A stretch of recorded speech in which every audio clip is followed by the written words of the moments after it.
Podcast. Hold on.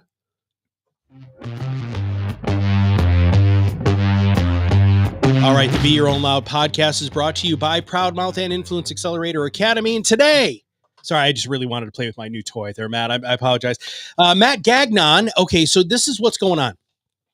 I had a chance to meet him because of another live stream that we did with a guy named Ryan Gill. For those of you who didn't get a chance, please go back and take a look at this. But that Ryan Gill interview opened up some really unbelievable doors for me. Yeah, dude. Well, not only did it absolutely, it was transformative, right? But I've got you and two other guys who are like, you guys are way out of my league, brother. And so I'm so happy to have you on the show and to talk to you. So let me just give you very, very quick about Matt. So Matt is one of the rare people who has real education as a life coach. And we're going to talk a little bit about the importance of making sure that you're not just going with some fly by night person who just hangs their shingle because, you know, they live a great life or some crap like that. So therefore they think that they're perfect to be a life coach. But the other thing is it gives you the tools and techniques that you need to truly help people achieve their greatness, which is what Matt wakes up for every freaking day to help people do. So Matt, welcome to the show, brother. Thanks, man. I'm thrilled to be here. Look, I love you to death, but I got to tell people my last name is Gagnon. No, it's not, dude. Yes, Wait, it is. It's French Canadian, bro. It's Gagnon, like the canyon, like the Grand Canyon, the Grand Canyon. Wait, hold on here, dude. I swear to God, I have a note that says No. that it's. Oh my God. It's all right. I love you. It's okay. We're good. Man. We're in a safe place right now. We're good. Right. This is a safe place. We'll just move on from the safe place. All right. All right. So here we go, everybody. I want you to tell everybody why the hell you are who you are today, because it's a hell of a story, and it really tees us up to how it applies to what our overall idea is here at Proudmouth. So hit me, brother. What do you got? Man, you know, I wouldn't be who I am today if it wasn't for some pretty crazy, awesome mentors and some adversity. Like, I think adversity is the ultimate call to adventure. Every time we face some sort of trouble, some kind of thing shakes our world totally upside down, that's a call to adventure. And that's part of Joseph Campbell's hero's journey. And I'm really inspired by that whole archetype. But you know, my mom and my dad were like the ultimate influences on me. And I know they did absolutely the best they could, you know, and I was born in a family of divorce. I have no memories of them together, but they remained really close friends right up until the day my father passed away about 8 years ago now. And they were my best friends. They still, you know, my mom still is, but my dad especially. But here's what really happened though. I learned at a very early age about addiction. And my addiction first was praise. I was totally addicted to praise. That was my very first addiction. It's probably my favorite out of all of them, you know. And when anybody said something to me, even as a child, you know, they'd tell my mom, "Your son is such a good boy."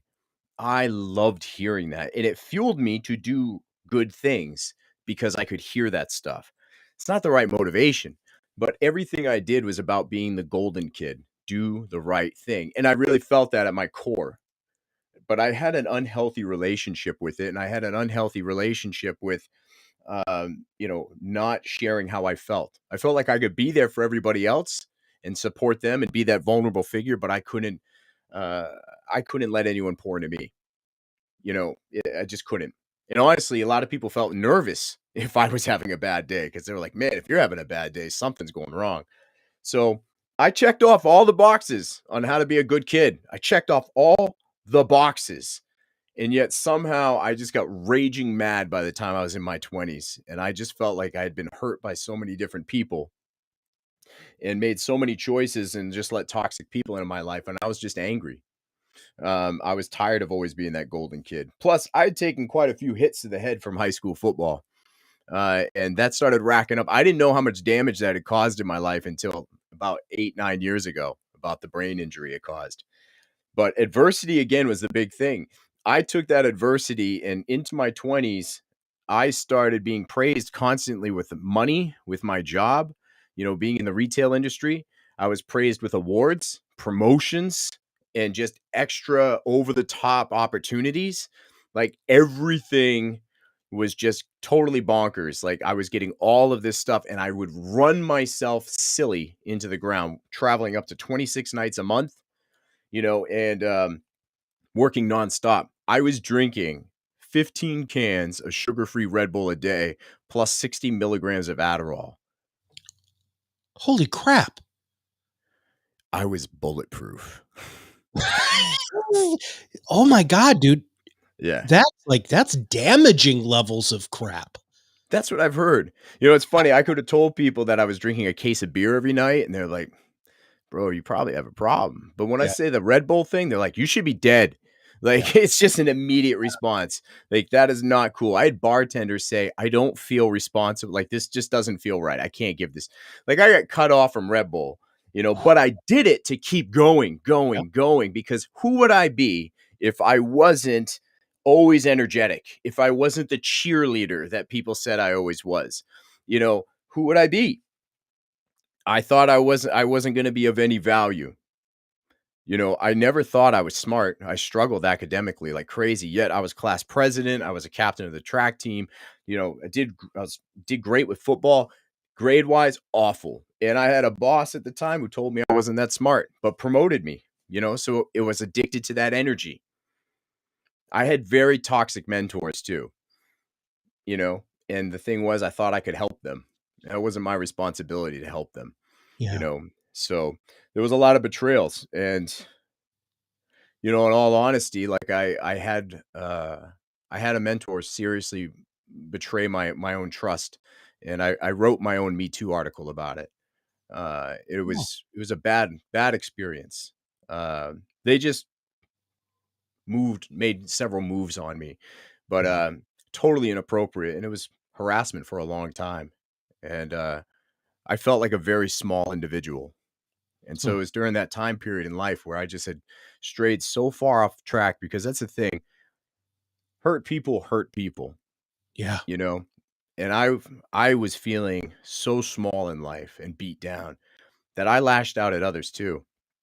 I'm not proud of choices I made, and how far I strayed from my values that I still was learning, still trying to understand what they were. So it was a really challenging time period, but by the age of 30, um, I felt like an unlovable monster. Like nobody could tell what was going on the inside, because on the outside, I was wearing so many different masks. The mask I thought people wanted to see, Yeah. I was really good at it. I was exceptional at it, and became unmanageable. And I So thought if what was anybody could really see me, it'd be over. so but now it's all about you helping other people see themselves, right? So and I think that you can just tell by your face, by the way you carry yourself, by the light that's behind your eyes that that that you woke up from that, right? So Yeah, was there like a was there a what turned the switch? Was it a switch? yeah. Was it yeah, help me with that, please. Let's talk about that switch, because that was at the age of 30. It was right around February, and that was that unlovable moment in a hotel room in Chicago where I decided that I wasn't worth living anymore. And that was when I attempted suicide. I thought if I took a big old handful of pills, my heart would explode. And I wanted to, because I didn't think it was worth beating. That was a pretty defining moment. But the thing is, it didn't work, which was great, because as I was laying on the bathroom floor, just sobbing, like that, curled up in a ball, sobbing, I heard my music playing in the background, and I had it on my iPod, and the song "Hallelujah" came on. It was Jeff Buckley's cover, Mhm. and I absolutely love that song. And it doesn't really necessarily about the lyrics; it's just something about the way that thing's put together. And like hearing the second part of the first verse, man, just like hit me to the core. You know, it was like it goes like this: the fourth, the fifth, the minor fall and the major lift. By the king composing, hallelujah. And that was just like the moment I just want to purge it all out. And I Hmm. did. It changed my life that moment. I got back in touch with my faith. I stood up to some mentors. I started reclaiming my life. Hmm. And I went on this boot camp of self-discovery. I went to group work, and it wasn't about sobriety to me. It was about finding out what was it in life that was hurting so much that I felt like I needed to medicate myself. I answered that call to adventure, and I went on it, and it was painful. Answering the call is not easy. It was a painful first several steps, first several years. Yeah. I slipped, I fell so many damn times, but I kept getting back up. So that was a huge wake-up call and a massive turning point in my life. And it prepared me. It was training for other adversity. That's the thing with adversity that I want people to know is that it trains you for what's next. You know, you start to feel almost unsinkable, not in an arrogant level, but Sure. from a place of confidence. And so, yeah, when 2013 hit, we're expecting our son. That was a challenge too. The birth was really challenging. Mhm. Things didn't go to plan. I learned very quickly that you can't just put, the birth in the Outlook calendar and everything works out great. That was a Yeah. foolish move. But blessed that he came out. My wife needed a lot of recovery, and I had the greatest day of my life with my father, and my family. He was there for the birth, and it was like my Oh, best friends there came down from Maine. He was with us. Man, what an ultimate treat. And so, I told my son in that moment, because he was wheeled in to see me alone. My wife was still in surgery. mhm. And the birth plan being gone, I just took my shirt off and I held him against my own skin. And I Mm. just didn't want this kid to feel alone in this world. And I told that little boy, my son Fox, and I said, I'm going to show you what it looks like to build something of your own. And I'm Hmm. never going to miss a special moment of your life because it's never too late to make a comeback story. Hmm. And I was still working nonstop in retail, and I was not going to miss his life. And it was a month later when my dad passed away instantly, of a heart attack. And the blessing there too was the night before I got to say I love you again on the phone Oh, without knowing. We oh. got to have a great conversation. And my intuition was just pulling at me like crazy. There was something weird about his voice that night, Hmm. but it was almost like, my faith, it was like God speaking to me, just saying, hey, will you just be present and have fun with him? We were joking around. My dad had a Christopher Walken type of speech pattern. It was hilarious. And just an amazing human being.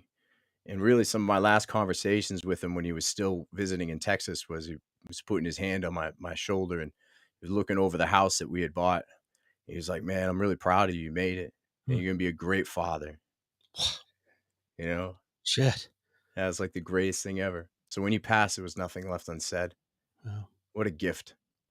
But it was a huge turning point because, he was 61 and I was, like 33. So I was like, man, I don't want to be halfway. Yeah. His dad was 61 when he passed too. And Ooh. so, I didn't want that. And my health was rapidly declining. And so by 2015, that running myself into the ground, that praise thing stopped working. I didn't know I had narcolepsy, but I was overcompensating with all those Red Bulls and Oh, all that yeah. Adderall. Yeah. I didn't know I had a brain injury. I didn't know I had Addison's disease, where my body stopped making adrenaline and cortisol. I didn't Hmm. know that getting overly stressed now is greatly impacting my moods to a point where I couldn't control them at times. And people were looking at me like I was crazy. I was struggling to do the thing I was so good at. And so by 2015, being diagnosed with a bunch of, crap, I went on disability and I lost the only career I'd ever known for like 15 years, the one I was really good at. But I did have a realization that I no longer wanted to be on that path. Those values, see, this is the thing. I have this philosophy about living with a courageous heart. It's a philosophy I developed right around that time period. I birthed that thing in 2014 when I started coaching school. Before I went on disability, I went to coaching school and I said, I had this mantra that was a life purpose statement. I am the courageous heart that passionately beats to serve and empower the hurt, broken, and lost. That's who I realized I was at the core of my soul. And that's what I wanted to do for a living, is to help people. I didn't want anyone in this world to feel alone. So I believe that living with a courageous heart, as I got to this chapter in life, was about living a life aligned with your values. But the problem is so many people live life aligned by the values defined by others or society. This is what I should wear. This is how I should talk. This is the job I should have. 6-figure income means I've made it and I should be happy. It's all garbage. You know, When you have somebody who comes into your sphere of influence, who you recognize because of your personal experience, your personal growth and development in your education, and you realize that they're truly not living with a courageous heart, they're living vicariously through other people's courageous hearts. What do you do to help them wake up? man, the first thing about living with a courageous heart is understanding that voice of limiting belief. We have this voice inside our head that we've inherited from people or traumas or whatever in life that starts saying, you can't do that. Who the hell do you think you are? You know, it's trying to protect you from getting hurt and burned again, but it is totally an unqualified leader. But a lot of people don't always hear that voice. They just think it's who they are. You know, they don't get it. They don't hear, like, they say, I'm trying all the time. And they don't hear that I'm saying sorry, or that they just like smile and laugh when they're angry or nervous. They don't get that stuff, but I see it. I hear what you're not saying and I call it out. And so we name that thing. We name it as if it's in a different person. And we start figuring out who you are, because when I hear it, I'm going to call it out. It's a skill I originally learned in coaching school, but like I've grown with it over time. And I'm telling you, once you're educated on what that is, you're now empowered to do something about it. That's the beautiful thing about education, is empowerment, and it includes your own limiting beliefs. You can't kill that thing. It's always going to be there, but you're going to be able to tell it to, take a back seat, that everything's going to be all right. And you got this. So that's one of the major steps I take. Okay. Now, Oscar Wilde said, you might as well be yourself because everybody else is taken. And, part of what we really try to strive for here at Proudmouth is to help people, be your own loud. And the reason why I really wanted you on the show after we spent an hour talking, after we had originally gotten to know each other, was because I believe that through your process and through what you offer to people, that you truly help them be their own loud. Because being your own loud for us is that empowerment, is exactly what you were just talking about. After you've identified that and you start seeing the person become who they really are, how do you keep them on that path? One of the big things is I'm seriously driven, like, to keep them on that path, is we figure out kind of like what their journey should be by designing their values. We figure out what your values are, because if you don't know what they are, they're like these empty vessels, these tanks inside you. And so if you don't know what goes in those, if you don't know your values, you're going to fill those tanks with crap that doesn't belong there. Desperate to fill an emptiness. You're going to fill it with food, emotional eating. You're going to fill it with addiction, you name it. And you could turn anything into addiction. You could be working out all the time, like, you name it.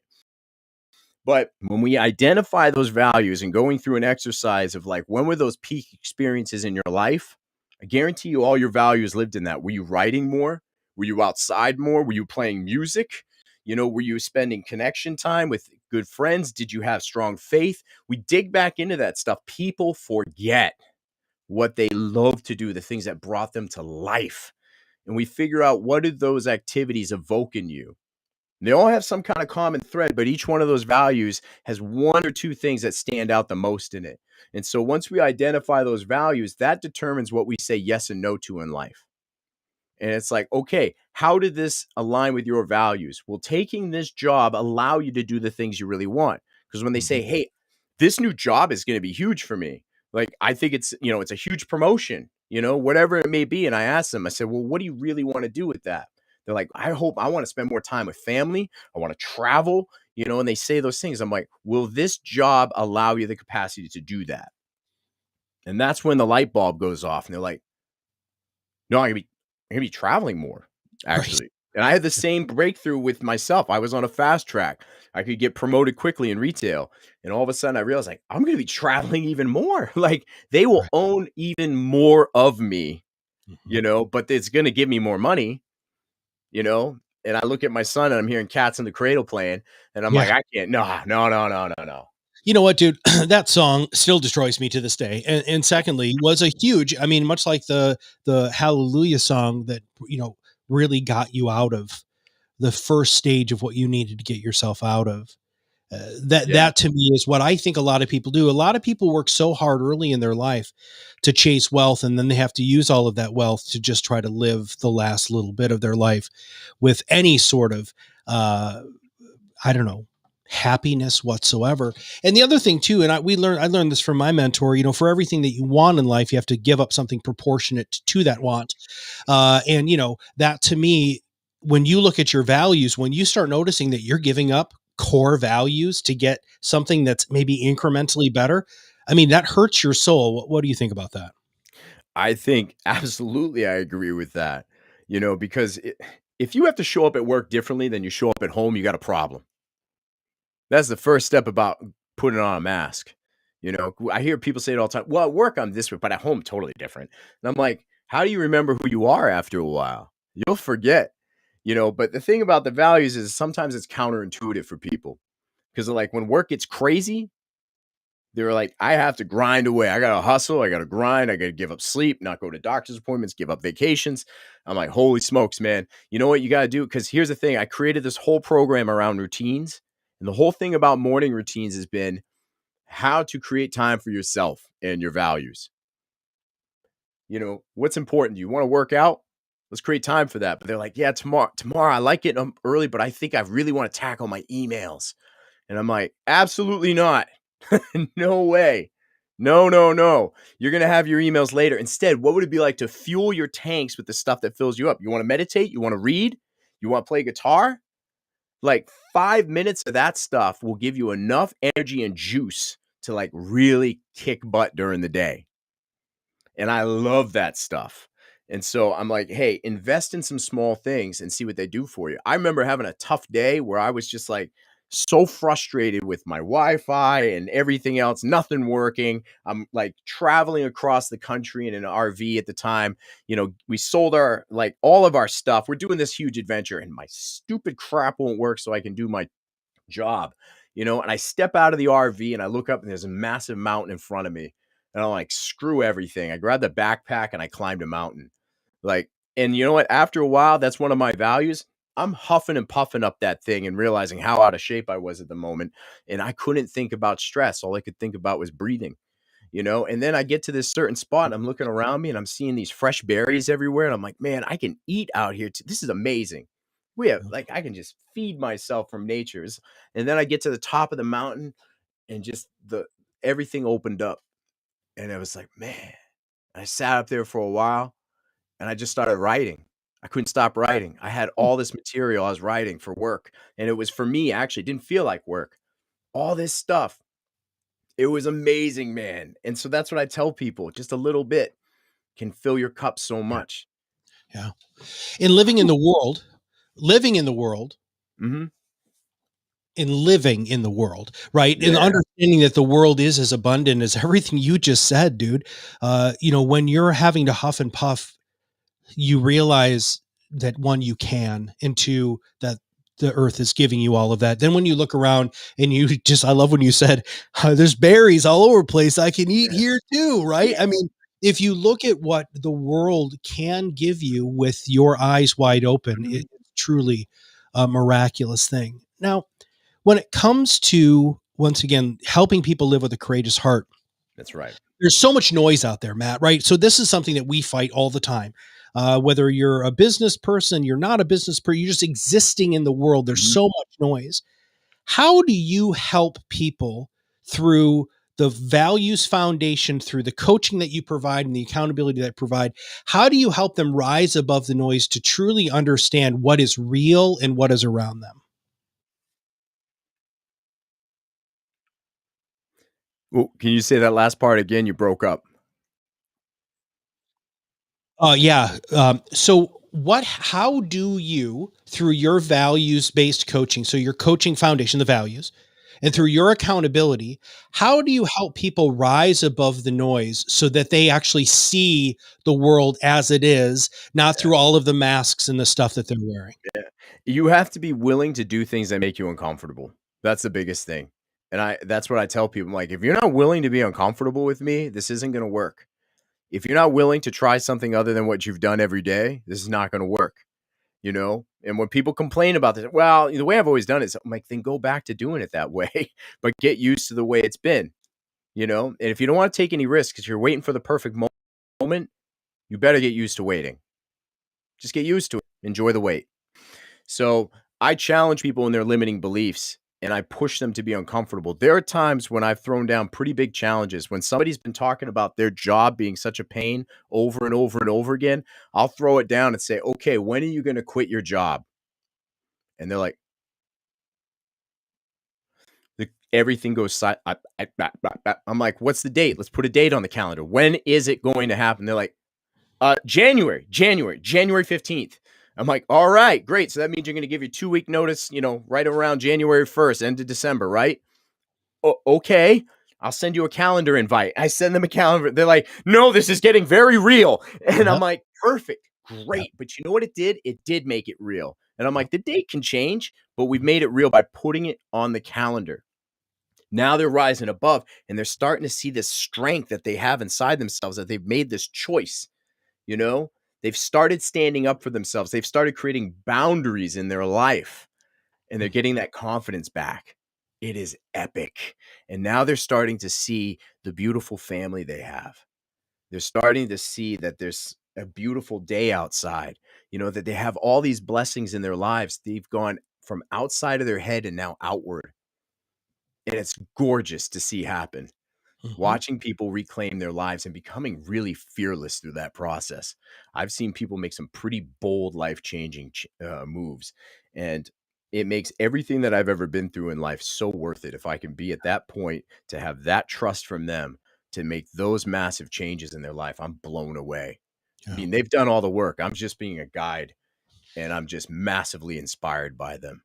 So How do you find people to help, brother? I mean, we didn't ask this previously. I'm listening to everything that you're saying, and I'm like, I mean, I'm not saying you fly under the radar because you're not under the radar, but how have you gotten on people's radars? So, and the reason I'm asking, I want everybody to realize, okay, so this is the Be Your Own Loud podcast. Our whole idea here is to bring on guests who, one, have amazing wisdom to share. Number two, are doing something fundamentally unique and different. And number three, that they have also become their own loud, whether that's both personally and professionally. And Matt, I think you've done it both personally and professionally. I think you have done a great job of rising above the noise and seeing what the truth really is. But how did you become you from a coach perspective? I mean, dude, okay, everybody, he just told me his freaking TED talk is coming out in a couple weeks. Like, they don't just get anybody on freaking stage here, people. So let's talk about how you get the word out and what medias or mediums you choose in order to connect with the right people so that they're going to hire you so that you can do this life's work. When I was starting my coaching practice after disability, I was with a negative bank account, a new house, an infant son, and my wife out of work, and I'm on disability. And so LinkedIn was my platform of choice. It was free. And I had already been writing on there and building a presence, anyways, about leadership and about vulnerability in leadership. And I was kind of weird for talking about that stuff on there at that time period. But it was important to me. I felt like that's living with a courageous heart is writing about those things publicly and being vulnerable too, because it can be your greatest strength when used appropriately.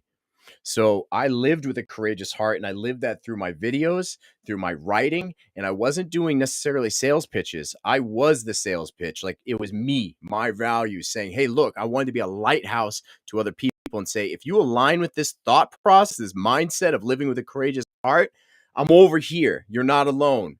Come on over, and so I started building my tribe organically. And, before I knew it, you got 20,000, 30,000. Like, it doesn't matter the number of followers. It wasn't about going viral. My stuff doesn't go viral. It goes to the people I want it to go to. It's to my tribe. They find me, and that's the blessing. It's not an arrogance thing, but I put the messages out there and they message me. And I've been very blessed over the past 6 years that I haven't really had to do any outward marketing or lead gen. it's just been very organic. Now things are growing and I have to change my ways, but like I'm so lucky for that, Yeah. that I've been able to, and it's the power of authenticity. I see so many people, like there's a million of people what I do. My job's not special, it's not that unique. My values make me unique. Who I am as a human being makes me unique. And so I lead with that, and I'm not scared to be authentic because so many people out there that are doing this position or other jobs, they tell you exactly like, hey, here's what I believe in. Here are the people I work with. Here's my call to action. But no one talks about when they were part of the problem that they want to solve. Yeah. Like, I help people do this, this, and this. Yeah, but when were you part of that problem? Like Yeah. when were you part of the problem out there? Like, where you were struggling in life and that's the people you help, So I tell that part. Hmm. I want people to know that, hey, look, I've been beat.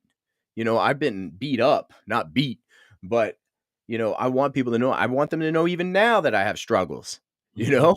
And so that's living with a courageous heart, having the courage to do things where you might say, man, I don't know if anyone will ever work with me again. And you know what, though? It builds even more trust. Right. So I write things and do videos in a way that when people get on the phone with me or meet me in person, a level of trust has already been built. Everybody. Oh my God. I mean, so first off, I'm really glad that we're recording this and this is going to be a podcast later. Because Matt, here's the thing, Kirk and I, so my business partner and I were just talking about everything that you just said earlier Mhm. today, which is the authenticity, right? When people are going to connect with you now, it might not happen in a month, 6 months, 12 months, or whatever. But if you do it right and you do it with the long view, which is what you're talking about here, the long view, that everything fundamentally changes. I'm wearing a Captain America shirt, and I wore it purposefully because I knew I was interviewing you today. And one of the things that the Cap says all the time is after he gets beat up, he gets up and he says, I can do this all day.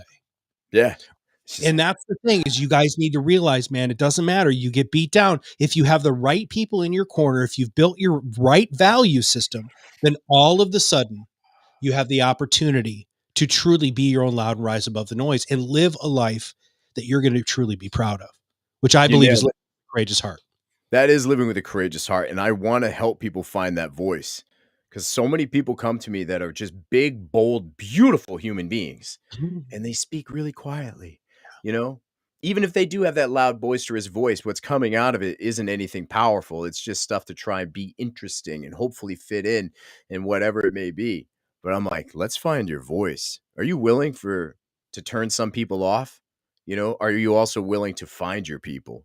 Yeah. That's the thing. And so I was willing to draw a line in the sand and write some stuff that maybe some people didn't align with. Right. Totally cool. They're not bad people. They're just not my people. Just You other know, people. I don't want to align with everybody. I'm not putting out this vanilla content. I'm putting out stuff that aligns with my values and somebody else's values, I hope too. There's nothing arrogant about it. It's just like, hey, look, I know who I want to spend my time with.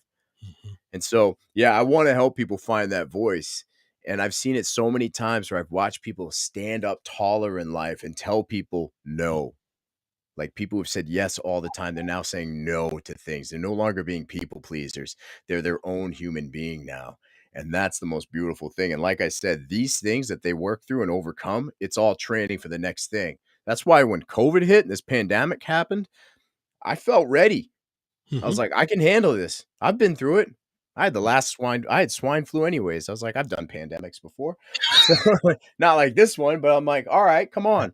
on." And it was challenging, but you know what? I still had one of the best years of my life, Mhm. and I can say that and not feel guilty about it. I think a lot of people feel guilty saying they had a good time during 2020. Not me. I had a great time. Even though I got sick, it almost took me out, but it didn't. Yep. And I was prepared for that up here. I had a mindset for it. And that's what I was helping with my clients through it too. The work had been so good between us that they didn't leave me during 2020. They knew that the work that we were doing together was like really supporting them in their goals and keeping them moving forward. And so, incredible blessing. And that I really do believe too, that's living with a courageous heart also, is putting money into yourself, Mhm. putting some skin in the game to invest in yourself. A lot of people don't have that courage. They'd Ah, rather have a they'll say, $1,000 car payment, there you you know? go, man. They'll buy a, $8 million Peloton bicycle instead of realizing, that no, Peloton bikes are cool, don't get me wrong, and they're not a sponsor of the show, but Thank you, Peloton. the thanks, Peloton. But you ask yourself, when is the last time that you sunk money into who you are and the potential of who you can be? And if you do that, everything changes. So Matt, with that, brother, if somebody hears this and they're like, you know what, I want to be with that tribe, or I never realized that tribe was there. Right. What is the best way for them to reach out to you, and tell us a little bit about how they can engage you and what that looks like? Yeah, absolutely, man. I'm honored. Thank you. LinkedIn is still my number one playground. I love that place. And I know they flash it on the screen there, but you can find me under Matt Gagnon. It looks like Gagnon. And you'll see a bunch of emojis in my headline. You can't miss me. And then you can also connect with me on Instagram at I am Matt Gagnon. Or also another huge focus that's now just around values and morning routines is at atomicmornings.io. I'm super passionate about it. I have at Matt Gagnon coaching, but I'm telling you, a lot of the action right now is between those first two accounts I told you. But Atomic Mornings is blowing up. It's the program that saved my life when I was in critical care at the hospital. And it's just not just about morning routines. This is about reclaiming your time and owning the day. And so between those two things, I merge the same type of living with a courageous heart attitude into it. And so you're interested in that stuff, I want you to contact me and shoot me a DM on those platforms. I'd be more than happy to serve. This is my life purpose, and I'm blessed enough to call it a career. So if you're ready to change the game and you're waiting for the perfect moment, well, let's not wait anymore. Let's just pick an unperfect moment. Yeah, which is freaking right now. So please, please, please take a look. We're going to make sure that all of those links are in our show notes for when this comes out as a podcast. I want to thank Jen for putting the caption up with your LinkedIn profile there. But again, guys, you can't miss. He's also got this kick-ass lion in his headline there, right? And you can't miss it. It's absolutely beautiful. Well, Matt, as we wrap up the show today, what should I have asked you? Did I miss something? Should I have asked you something that I didn't ask you? Help me with that. Yeah, how dare you? Probably how to pronounce my last name. I'm, I'm This kidding. was a safe I space. love you so much. It's a safe space. You can't do that. Uh, brother, I go into these things totally organic and I love them. You asked me everything you were supposed to ask me today. Good. That's it. There's no shoulda, coulda, wouldas here. We nailed it. Well, and this was magnificent. It really was. Thank you very, very much. And for those of you who are just experiencing for the first time, this is what this podcast is all about. Not like I'm ever going to have another Matt on, but I'm definitely going to try to find people who are like Matt, who are truly living their life with purpose, that they're their own loud, and also most importantly that they've been able to rise above the noise to get their message out to the right people. And Matt is perfect proof of that. He put his voice out there in what is actually considered a rather cluttered space, and his tribe found him. Right? This is possible for all of you. And I'm telling you right now, follow what he does, look at how he does it, and see if there's a way for you to do that within your life, within your practice, within your business. So Matt, hats off, brother. We'll see you soon. Thank you.